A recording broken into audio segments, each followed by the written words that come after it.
अस्सलाम वालेकुम व्यूअर्स, मेरा नाम है इरफान असगर और आप देख रहे हैं पीएसएल की अपडेट्स। और कल के मैचों की अगर हम बात करें, दो मैचेस हुए।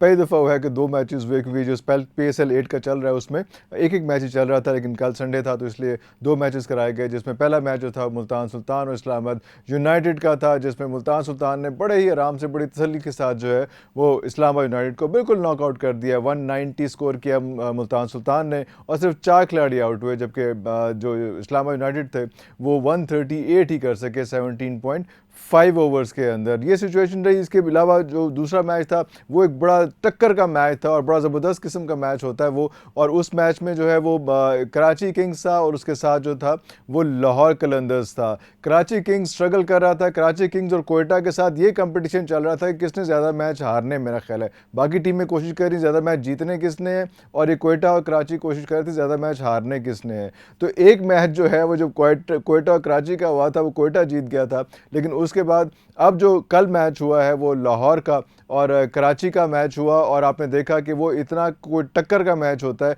कि आपने बिल्कुल देखा होगा कि ग्राउंड के अंदर जो है वो फर्स्ट टाइम, इस आठवां मैच था, फर्स्ट टाइम पीएसएल 8 में पूरे का पूरा ग्राउंड फिल हुआ और वहाँ पे एक बड़ा चीयरिंग और बड़ा ज़बरदस्त किस्म का क्राउड था। और लाहौर कलंदर ने कलेप्स किया वहाँ पे, को बहुत अच्छा नहीं खेला, अच्छे तरीके से परफॉर्म नहीं कर सका। और कराची किंग ने जो है ना अपनी इस सीज़न की जो है पहली विक्ट्री जो है हासिल की लाहौर कलंदर के खिलाफ। लाहौर कलंदर में अगर जब लाहौर वापस आएंगे और यहाँ पे जब उनके बाकी सारे मैचेस होंगे शायद वो अच्छा परफॉर्म कर सकें। पहला मैच उन्होंने अच्छा किया था मुल्तान सुल्तान के साथ, मुल्तान को एक एक स्कोर से जीता था, लेकिन कल का मैच जो था वो ना बॉलिंग ना बैटिंग को इतना कोई अच्छा मैच नहीं हुआ। हम उसका एनालिसिस करते रहेंगे, लेकिन इस वक्त हमारे पास क्रिकेट के ऐसे लेजेंड मौजूद हैं जिनसे हमने क्रिकेट देखनी सीखी है। लोग तो क्रिकेट खेलना सीखते हैं ना, हम लोगों ने क्रिकेट देखनी सीखी है कि किस तरह से एनालिसिस करते हैं, किस तरह से उनके साथ देखा जाता है, किस तरह से लोग खेल रहे हैं, किस तरह से ग्राउंड में जा रहे हैं, किस तरह से बॉडी लैंग्वेज है और क्या उनको एनालिसिस किया जाता है। जी मैं बात करूं मिर्ज़ा इकबाल बेग साहब की। सर बहुत शुक्रिया आपके टाइम का। बहुत बहुत शुक्रिया इरफान असगर साहब, आपके उम्दा अल्फाज का। अच्छा, मुझे ये बताइएगा कि इस बार पीएसएल का वो ग्रैंडर नहीं नज़र आ रहा हमें, वो जो पहले होता था पिछले 7 टूर्नामेंट्स में। इस बार क्या वजह है कि उस किस्म का ग्रैंडर नहीं नज़र आ रहा हमें?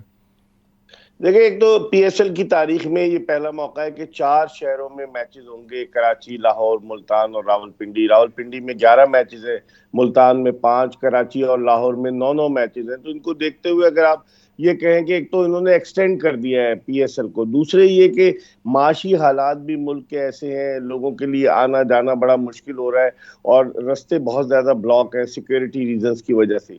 लेकिन उसके बावजूद मैं समझता हूँ कि ये पीएसएल के इब्तदाई जो 2 मैचेस हुए इरफान साहब, पहला मैच जो मुल्तान में हुआ जहां बड़े सनसनीखेज मुकाबले के बाद आखिरी गेंद पर लाहौर कलंदर्स ने मुल्तान सुल्तान को हराया, और फिर जो दूसरा मैच नेशनल स्टेडियम कराची में हुआ वहां भी आखिरी गेंद पर पेशावर जल्मी ने कराची किंग्स को 2 विकेटों से शिकस्त दी।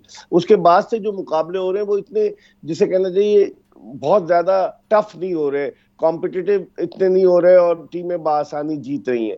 तो मैं समझता हूँ ये 8वां एडिशन है एचबीएल पीएसएल का। 34 मैचेस इस टूर्नामेंट में होने, अभी तो आगाज हुआ है। जो जो ये टूर्नामेंट आगे की तरफ बढ़ेगा मेरे ख्याल में और ज्यादा लोगों में जोश और खरोश पैदा होगा और ज्यादा अच्छे मैचेस हमें देखने को मिलेंगे। अच्छा, आप वहाँ पे ग्राउंड में भी होते हैं, स्टेडियम में भी मौजूद होते हैं। आप ये बताइए कि वहाँ पे अभी कोई फील्डिंग का अच्छा मेयार नहीं नज़र आ रहा। बॉलिंग नज़र आ रही है, बैटिंग नज़र आ रही है किसी भी तरह की, लेकिन फील्डिंग का कोई इतना अच्छा मेयार क्यों है? क्या ड्रॉप्स हो रहे हैं, मिस फील्ड्स हो रही हैं? ये हमने पहले कभी कोई ऐसा नहीं देखा। उसकी कोई खास वजह, कोई ड्यू फैक्टर है या क्या सिचुएशन है ऐसे? बिल्कुल, आपने खुद बता दिया कि जब बाद में टीमें जो है वो बॉलिंग करती हैं और फील्डिंग करती हैं तो स्लिपरी आउटफील्ड, जिसकी वजह से फील्डर्स को मुश्किल होती है। लेकिन आपकी बात बिल्कुल बजा है कि इस मरतबा उस तरह की फील्डिंग देखने को नहीं मिल रही जो गुज़िश्ता पीएसएल में, जो एचबीएल पीएसएल 7 थी, उसमें देखने को मिली। लेकिन मैं ये समझ रहा हूँ कि अभी आगाज है, थोड़े जो है ना टेंटेटिव है लोग, जो है वो जरा सा अभी खिलाड़ी अपने आप को एडजस्ट कर लेंगे तो I think it will be moving quite smoothly. अभी आप तकरीबन 8 मैचेस हो चुके हैं, आज आज शाम को 9वां मैच होगा। इन 8 मैचेस में आप एनालिसिस क्या करते हैं? ये बैटिंग को प्रेफर कर रही है ये कराची की ग्राउंड जो है, या बॉलिंग फास्ट बॉलर्स को प्रेफर कर रही है, ये किसको सपोर्ट कर रही है?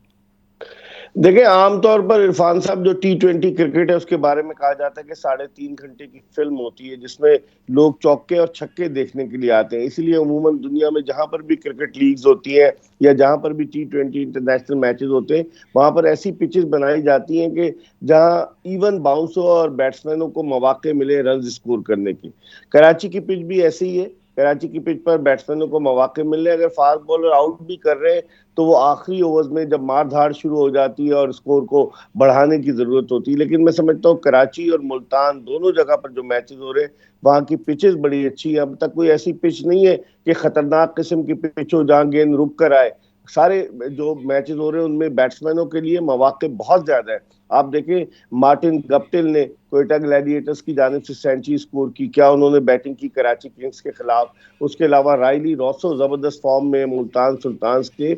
और भी बैट्समैन जो है वो जिस तरह से कल बैटिंग की मैथ्यू वेड ने, जेम्स विंस ने कराची किंग्स की जानिब से, तो इसको देखते हुए आप ये कह सकते हैं कि with the passage of time जो जो ये आगे की तरफ बढ़ेगा फिर हमें देखना पड़ेगा पिच का रवैया। कराची में मैंने आपको शुरू में बताया कि 9 मैचेस है और 4 मैचेस हो चुके हैं। मुल्तान में 5 मैचेस हैं। तो उस लिहाज से जो जो आगे की तरफ ये टूर्नामेंट बढ़ेगा पिचेस के रवैये के बारे में पता चलेगा, क्योंकि कराची में नेशनल स्टेडियम कराची के सेंटर में 6-7 पिचेस है, तो वो चेंज कर करके उन पिचेस पर खिलाते हैं फ्रेश पिच पर, ताकि बाउंस अच्छा मिले। बॉलर्स को तो जिद्दोजहद करना पड़े लेकिन बैट्समैनों के लिए मौके हो। तो मेरे ख्याल में आगे की तरफ जो PSL जाएगी और हमें पिच के रवैये के बारे में पता चलेगा। इस वक्त जो स्ट्रॉन्गेस्ट टीम हमें लग रही है वो वही लग रही है, मुल्तान सुल्तान ही लग रही है, जहाँ पे मैचेस भी आपने बताया कि वहाँ पे भी खेले जाएंगे। और वीकेस्ट टीम जो है उसका कंपटीशन चल रहा है कि कभी इस वक्त तो लाहौर बिल्कुल लोएस्ट ऑर्डर पे है अगर आप पॉइंट्स टेबल पे देखते हैं, फिर कोयटा ग्लैडिएटर्स है, फिर क्या नाम है इसका, पेशावर ज़ल्मी भी वहीं पे है। कराची ने एक मैच खेल के क्योंकि बाउंस करके नंबर 2 पे आ गई। आप इनको टीम्स का क्या एनालिसिस करते हैं, कौन सी टीम आपके हिसाब से लग रहा है? इसके अलावा मुल्तान सुल्तान तो वो टॉप ऑफ द स्लॉट है, वो तो है, इसके अलावा कौन सी टीम है, बाकी सब एक ही लाइन में है? देखिए इरफान साहब, मुल्तान सुल्तान ने जो परफॉर्म ही अच्छा किया ना, पहला मैच सिर्फ 1 रन से हारी, फिर उसके बाद उसने कम बैक किया, तीनों मैचेस जीते।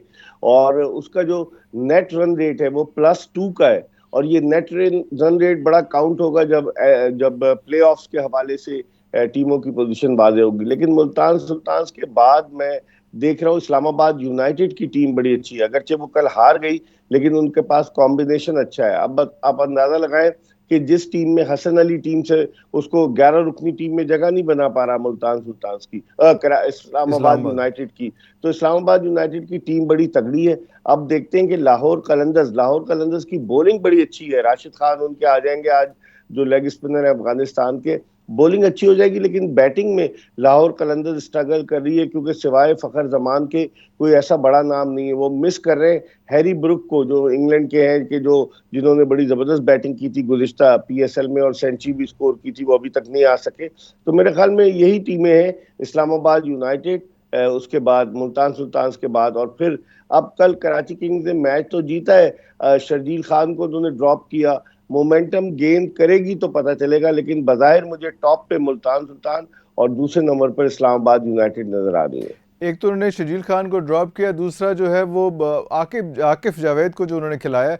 आकिफ जावेद क्या फाइंड है, कब पहले भी स्ट्रगल करते आए हैं, वो क्या सूरत हाल है उनकी?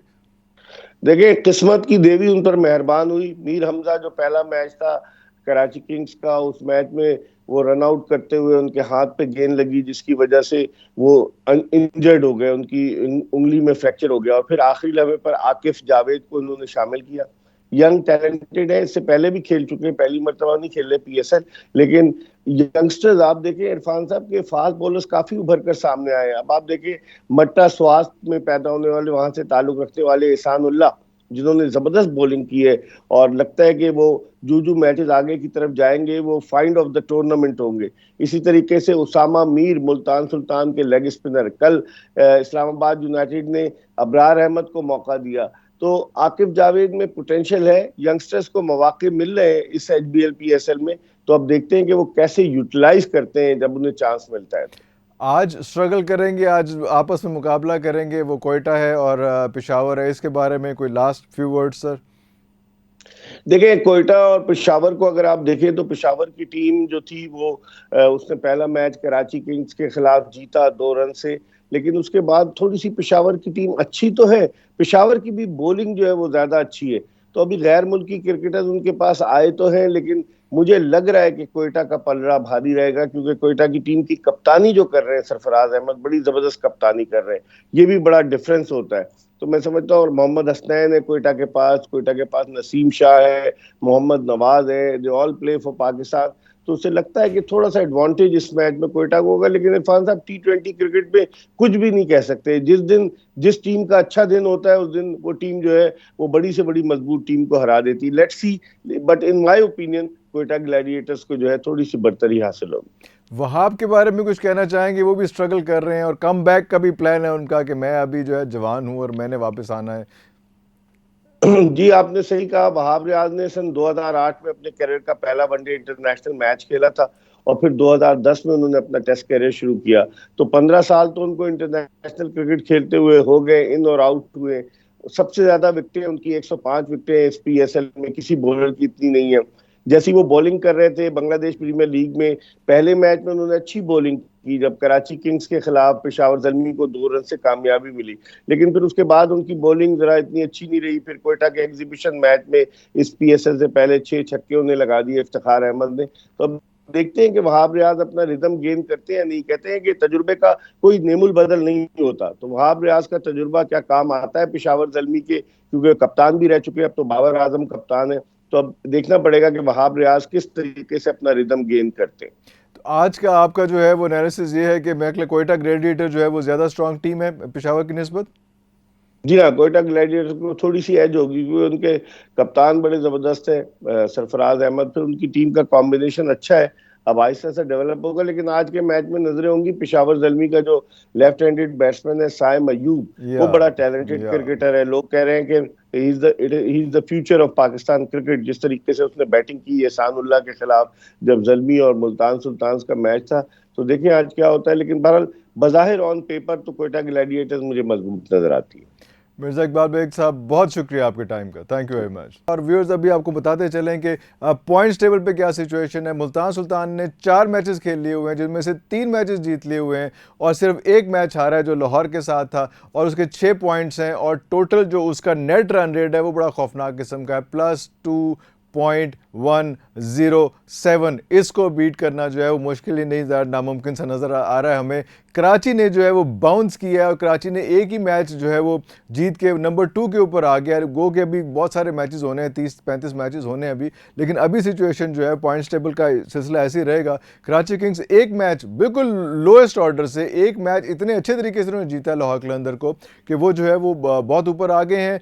एक मैच जीतने के बाद, 4 मैच खेल चुके हैं, एक मैच जीतने के बाद उनका जो नेट रन रेट है वो +0.499 है। उसके बाद तीसरे नंबर पे आता है इस्लामाबाद यूनाइटेड, जिसने 2 मैच खेले हैं, एक जीता है और एक हारा है, 2 पॉइंट्स हैं और अभी उसका रन रेट माइनस में है और -0.832 है उसका रन रेट। इसके बाद अगर हम आगे चलते हैं, कोयटा ग्लैडिएटर्स जो हैं वो चौथे नंबर पे पहुंच चुके हुए हैं।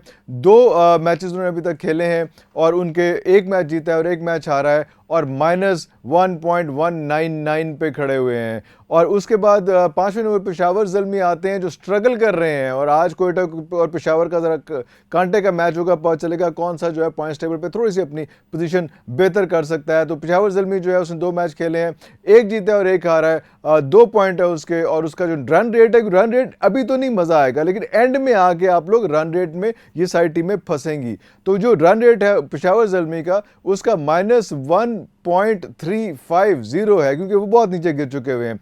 और लाहौर कलंदर जो पहला मैच जीत के और दूसरा मैच हार के अभी बिल्कुल पॉइंट्स टेबल के आखिर पे हैं, इसके नीचे जगह नहीं जो और ज़्यादा नीचे चले जाते जो इनके नेट रन रेट का हिसाब चल रहा है उसमें। लेकिन लाहौर कलंदर जो है 2 मैच खेले हैं, एक जीता है और एक हारा है और 2 पॉइंट्स है और नेट रन रेट इसके बाद सबसे लो है उनका, जो है कि -1.650। आज का मैच इंटरेस्टिंग होगा, कोयटा ग्लैडिएटर्स होंगे और पेशावर होगा, दोनों ने स्ट्रगल करनी है कि पॉइंट्स टेबल पे अपनी जगह बना सकें। अभी तक के लिए इतना ही, इंशाल्लाह कल दोबारा मुलाकात होगी, तब तक के लिए पाकिस्तान जिंदाबाद।